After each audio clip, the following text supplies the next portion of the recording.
So I have some extra insight that I want to add into the Monty Hall problem. Um, but I'm going to just have to tell the whole Monty problem to get to it. I've rarely seen people put all the things I like to say with this of why the Monty Hall problem works the way it does. I rarely see like all of that on YouTube or in YouTube comments. Just sometimes I see it. At least it's starting in the last few months. So I don't know about now. But anyway, the Monty Hall problem, for those who don't know, before I get into the extra insight, I've never seen anyone say before that I think is actually would be really easier to help people understand why. I'll get to that in a minute when we talk about the solution. So new, or at least as far as I'm concerned, as far as I know, there's a new way of explaining that more intuitively to for people. But first, let's get to what it is.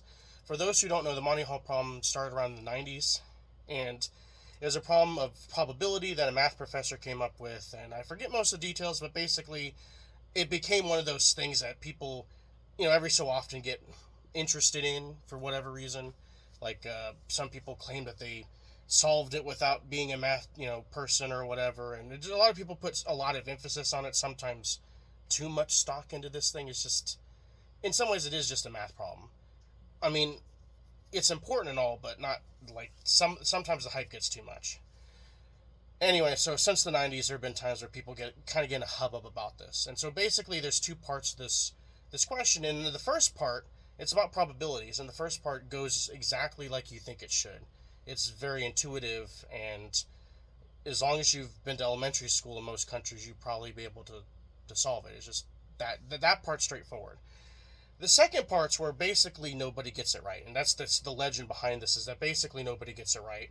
And honestly, I feel like it's kind of a good reason. It just takes some training, and it takes some application of some training that people get now in high school and middle school on set theory. And I'm going to get into that when the solution later, but that's a big key to really solving this whole thing, is applying set theory in the right way in this problem.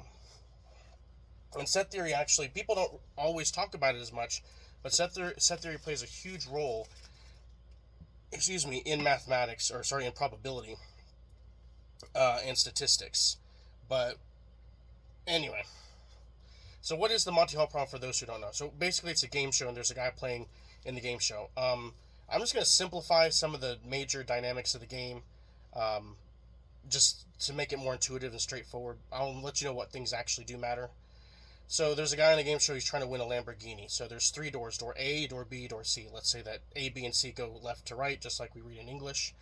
And so door A, B, and C, one of them has a Lamborghini behind the door, and the other two have goats. And let's say this guy doesn't like goats and doesn't want a goat, can't take care of a goat. But he can get the Lamborghini, and that's what he's looking for. Alright, whatever. So that's the game. He's trying to find the Lamborghini. So it's just a guessing game, a very simple guessing game. The host says pick one of those doors. Again, it doesn't really matter which one. I'm just going to say A for intuitiveness sake. Intuitiveness sake? I don't know. For the sake of, whatever. So, for the sake of simplicity, we're going to say he picks A. So he picks door A, and now I need to ask you, what's the probability that he picked the right door or the wrong door, whichever one you want to give me? And today we're not going to be super picky about what numbers you give me.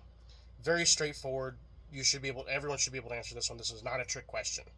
What's the probability he picked the correct door?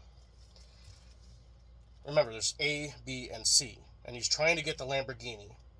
Two doors have a goat behind them. One door has a Lamborghini behind it.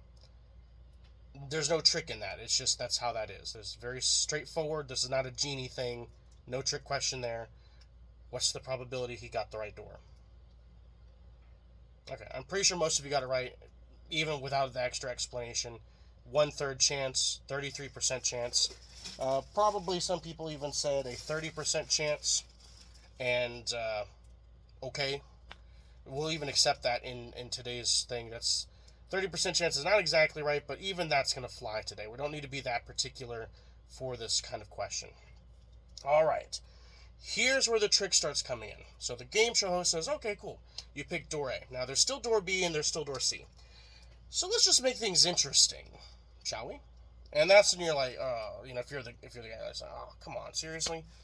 So he decides to make things interesting. And in making things interesting, he says, like, okay, so I know which doors are which, and I'm going to open up a goat door for you. It's not going to be the door that you picked. Or at least I'm not going to open the door that you picked. to be more clear about what that means. So for the sake of simplicity, let's say he opens door 3 or door C, so that way A and B are next to each other, visually speaking. It could really be, he could pick door B in this case, it doesn't really matter. But we're going to say he opens door B and there's a goat behind he opens door C and there's a goat behind door C, just like he said. Okay, so I'm going to make this clear. He knows which doors have which prize. He knows it, and he's in control, and he's intending to open a goat door so long as that's not... he's not going to pick a door that you picked. Whatever door you picked, he's not going to pick that one. He's going to pick a goat door. So if you pick the Lamborghini, he's going to pick a goat door. If you pick the goat, he's going to pick another goat door. So that's really key to the whole how this trick works, is that he knows what he's doing, he's doing what he intends, and he intends on opening a goat door and not your door. Those details are actually important to the math here. Okay, so now he opens door C. Now you're left with door A and door B. And so now the question I need to ask you, he says you can change. Okay, that's the key here. That's what makes things interesting. Is that he says you can change your idea. You can say, okay, instead I want to pick door B. Or you can keep your choice and keep door A. Either one's fine. So he asks you again, would you like to change your mind to door B, or would you like to keep door A? A or B? Change your mind, don't change your mind. And so here's the next part where I have to stop and ask you, for this person playing this game show, what are the chances? What are the chances now? What's the probability now? In other words, which door should he pick if he wants to increase his chances or maximize his chances of winning the Lamborghini? Which door should he pick? Or is there even a difference at all? Maybe there is no difference between the two. Of course, given context, you might know that there probably should be, because most people, you think about the game itself and think about the question itself rather than just the math. If you take a step back and think about it, it's like, okay, well, this is where the trick question part comes in. Most people will answer this way, so it's probably not that way. So what is it instead? And why does it matter that he knows which doors are which and he intentionally picked a goat door that isn't a door that you picked?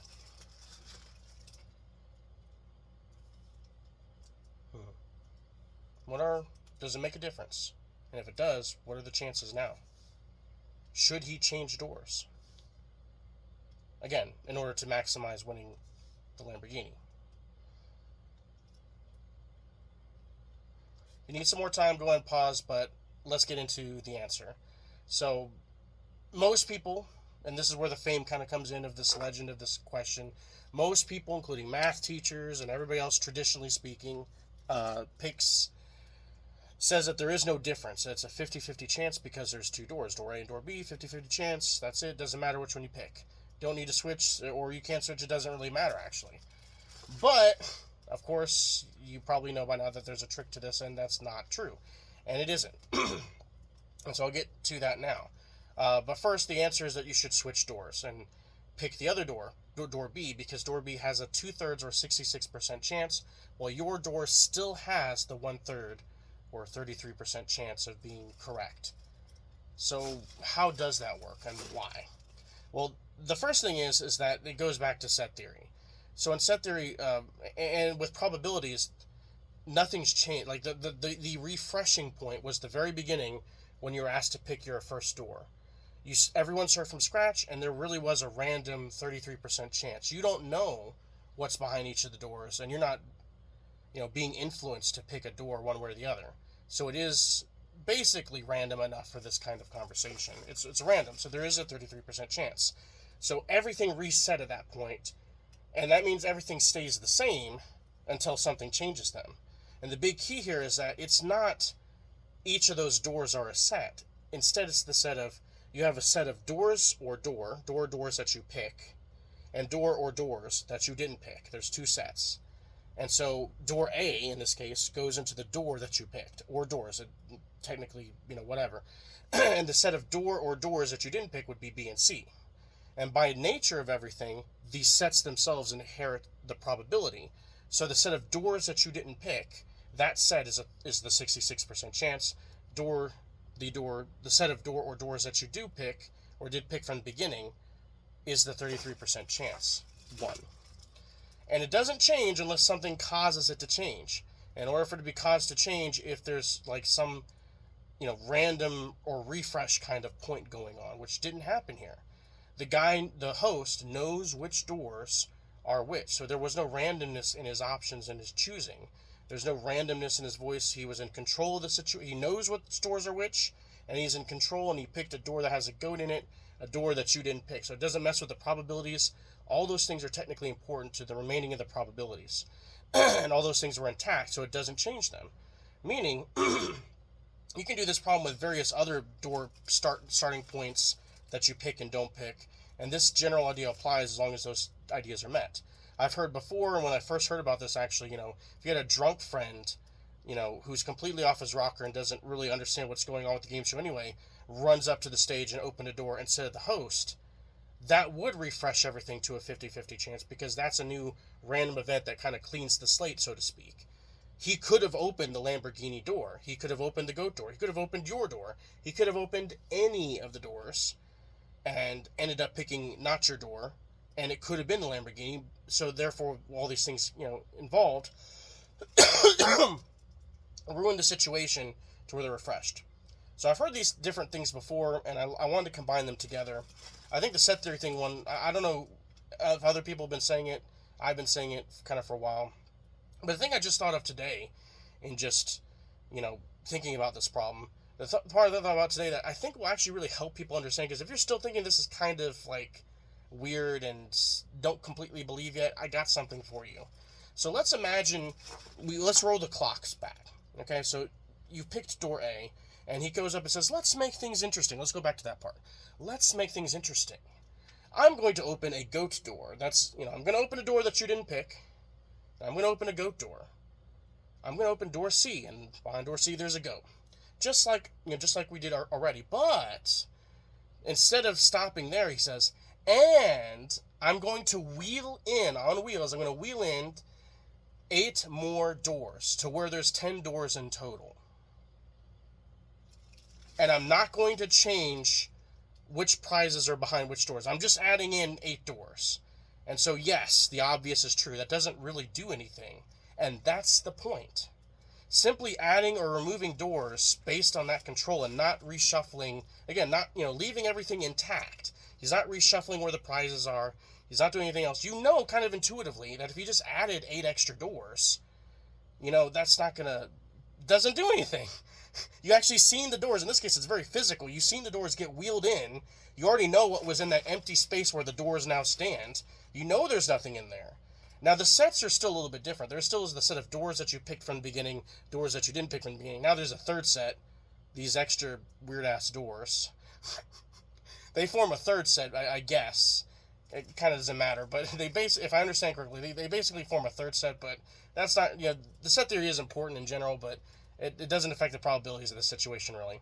And that's the point, though. Like, if you bring in 8 extra doors, if you're still not convinced, if you bring in extra doors, that doesn't really, that doesn't affect the situation. There's nothing there.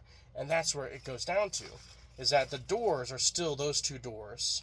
And so, it's not just, the equal opposite of adding is taking away. And again, it's that controlled situation of where he knows which doors are which, he doesn't shuffle up the prizes, he intends on picking a goat door, he intends also on picking a door that you don't, all these things are true at the same time, and because of all that, it remains intact, the same probabilities.